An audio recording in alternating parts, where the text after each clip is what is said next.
బయటకు వచ్చి పోలీసుల మీద దుమ్మెత్తిపోయటం, పోలీసులు నోటుకొచ్చినట్టు మాట్లాడడం, చంద్రబాబు నాయుడు గారి గురించి నోటుకొచ్చినట్టు మాట్లాడడం, లోకేష్ గారి గురించి నోటుకొచ్చినట్టు మాట్లాడడం. ఈరోజు ఆంధ్రప్రదేశ్ పరిస్థితి ఏంటి? ఆంధ్రప్రదేశ్ను ఒక గాడిలో పెట్టడానికి ముఖ్యమంత్రి గారు ఎంత కష్టపడుతున్నారు?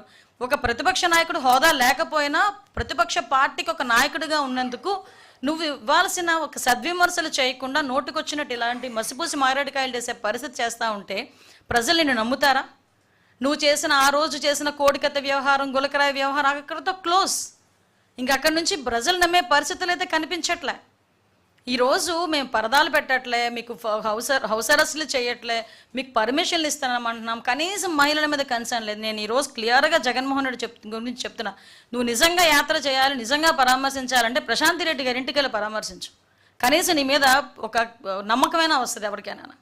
అటువంటిది ప్రసన్న కుమార్ రెడ్డి ఇంటికి వెళ్ళి పరామర్శించి ఎటువంటి మెసేజ్ ఇద్దాం అనుకుంటున్నావు? ఇన్ ఫ్యూచర్లో ఎటువంటి మెసేజ్ ఇద్దాం అనుకుంటున్నావు ప్రజలకి? మహిళలకు ఏ రకంగా నీ మీద నమ్మకం కలుగుతుంది అనుకుంటున్నావు?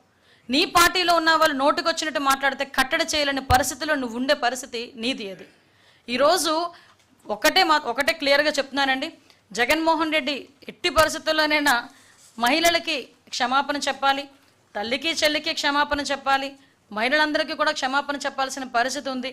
ముఖ్యంగా నేను భారతిరెడ్డి గారిని ఒకటే అడుగుతాను. భారతిరెడ్డి గారు, మీకు స్ట్రైట్ క్వశ్చన్, దీనికి మీరేం సమాధానం చెప్తారు?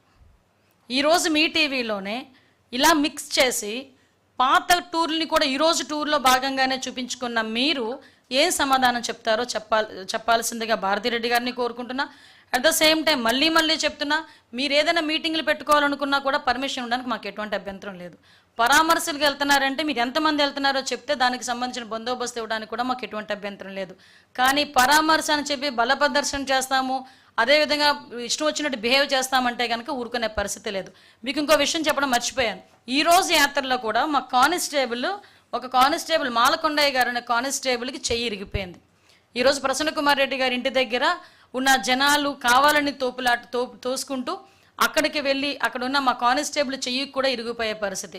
జగన్మోహన్ రెడ్డి గారు ఏ టూర్కి వెళ్ళినా కూడా అక్కడ ఏదో ఒక ఇన్సిడెంట్ జరుగుతుంది.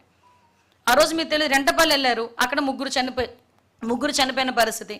పొదిలి దగ్గరికి వెళ్ళేసరికి ఆడవాళ్ళ మీద తిరిగి చెప్పులు ఇసిరి రాళ్ళు ఇసిరే పరిస్థితి కనిపించింది. పొగాకు రైతుల దగ్గరికి వెళ్ళి పొగాకును కూడా తొక్కేసిన పరిస్థితి. మామిడిపళ్ళు రైతులు పరామర్శకి వెళ్ళి మామిడిపళ్ళను కూడా తొక్కించేసిన పరిస్థితి.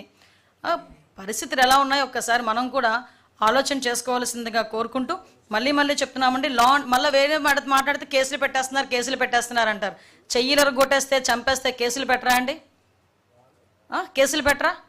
కాబట్టి మేము చెప్తున్నాం ఒకటే అండి, లా అండ్ ఆర్డర్ ఇబ్బంది కలిగేటట్టుగా ఏదైనా ఉన్నా మేము చర్యలు తీసుకుంటాం.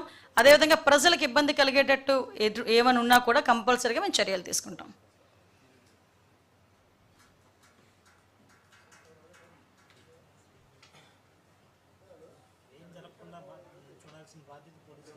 ఏంటండి?